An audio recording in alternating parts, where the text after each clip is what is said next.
ನಿಮಗೆ ಓಟ್ ಬೇಕು, ಮಾನ ಮರ್ಯಾದೆ ಇಲ್ವಾ ನಿಮಗೆ? ಈ ಕಾಂಗ್ರೆಸ್ ಪಕ್ಷಕ್ಕೆ ಕೇಳ್ತೇನೆ ನಾನು, ನಿಮಗೆ ಓಟ್ ಬೇಕು. ನಾವು ಕಷ್ಟದಲ್ಲಿರ್ಬೇಕಾದ್ರೆ, ನಮ್ಮ ಸಿಟಿಜನ್ಶಿಪ್ ಕ್ವಶನ್ ಮಾಡ್ಬೇಕಾದ್ರೆ ನಿದ್ರೆ ಮಾಡ್ತಾ ಇದ್ರ ರೆಸಾರ್ಟ್ ನಲ್ಲಿ. ನೀವು ರೆಸಾರ್ಟ್ ನಲ್ಲಿ ರಾಜಕೀಯ ಮಾಡ್ತಿದ್ರಿ. ನೀವು ಮಾನ ಮರ್ಯಾದೆ ಇಲ್ವಾ ನಿಮಗೆ?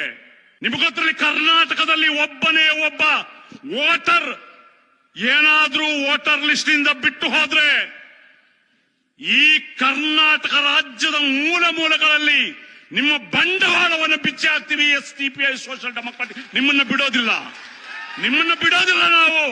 मर गए अपोजिशन पार्टीज। 70 साल से हमारा वोट लेकर हमारा खून चूसने वाले ये जितने भी पॉलिटिकल पार्टी मर गए हमारे लिए। ना ममता दीदी हो या अखिलेश यादव हो या लालू हो, मर गए ये लोग।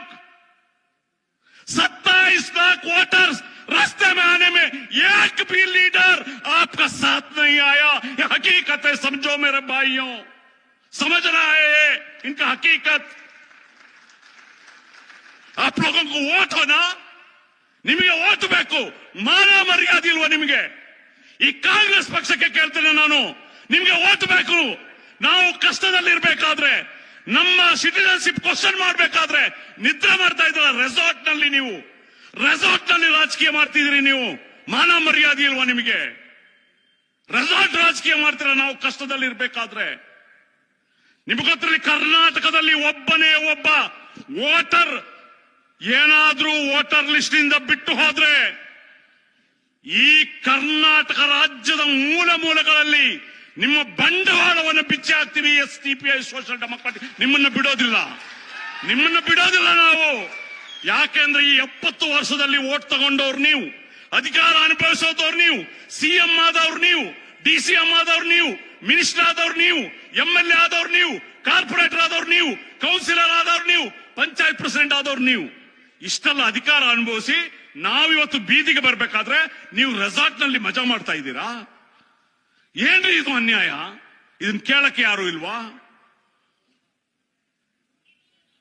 तो हम इस गवर्नमेंट से रिक्वेस्ट कर रहे हैं, कर्नाटक में तुम्हें SIR करो, मगर जैसा केरला में हुआ, जैसा तमिलनाडु में हुआ वैसा करो।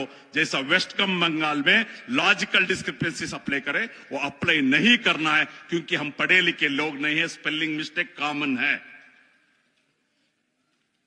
ये काम इस कांग्रेस पार्टी करना है। दूसरी बात, केरला में और तमिलनाडु में उतना इफेक्ट नहीं हुआ, उतना डिलीशन नहीं हुआ, क्योंकि वो लोग हर एक वार्ड में, हर एक पंचायत में गवर्नमेंट का तरफ से वोटर्स का हेल्प डेस्क रखे। समझ में आ रही बात? गवर्नमेंट का तरफ से हेल्प डेस्क, फॉर्म फिल करने का, डॉक्यूमेंट देने का, क्या भी कोई डाउट्स रहा तो क्लियर करने का, हर पंचायत में, हर वार्ड में करे। ನೀವೇನ್ ಮಾಡ್ತಾ ಇದ್ರಿ? ನೀವೇನ್ ಮಾಡ್ತಾ ಇದ್ರಿ? ಕರ್ನಾಟಕ ಸರ್ಕಾರದವ್ರು ಏನ್ ಮಾಡ್ತಾ ಇದ್ದೀರಿ? ಯಾವುದಾದ್ರೂ ಒಂದು ಪಂಚಾಯತಿಯಲ್ಲಿ ಒಂದು ಹೆಲ್ಪ್ ಡೆಸ್ಕ್ ಮಾಡಕ್ಕಾಗಿಲ್ಲ ನಿಮ್ಗೆ. ನೀವು ಅದೇನೇ ಹೇಳ್ತಾರಲ್ಲ, ಎಲ್ಲಾ ಬಿಟ್ಟ ಮಗ ಬಂಗಿ ನೆಟ್ಟ ಅಂತ ಹೇಳಿ, ಇವರು SIR ಅವೇರ್ನೆಸ್ ಅಂತ ನಾವು ಕಾನ್ಫರೆನ್ಸ್ ಮಾಡ್ತೀವಿ. ನೀವೇನ್ ಕಾನ್ಫರೆನ್ಸ್ ಮಾಡೋದು? ನಮಗೆಲ್ಲ ಗೊತ್ತಿದೆ. ನೀವು ಡಾಕ್ಯುಮೆಂಟ್ ಕೊಡ್ರಿ. ओके, अगर आपका वोट 2002 और 2025 में मैपिंग नहीं हुआ, 2002 में भी आपका नाम रहे तो आप लोग लिख सकते हैं 2002 और 2025। 2025 में आपका माँ बाप या दादा दादा नानी नानी जो भी बोले वो मैपिंग होता है, इस मुश्किल नहीं है।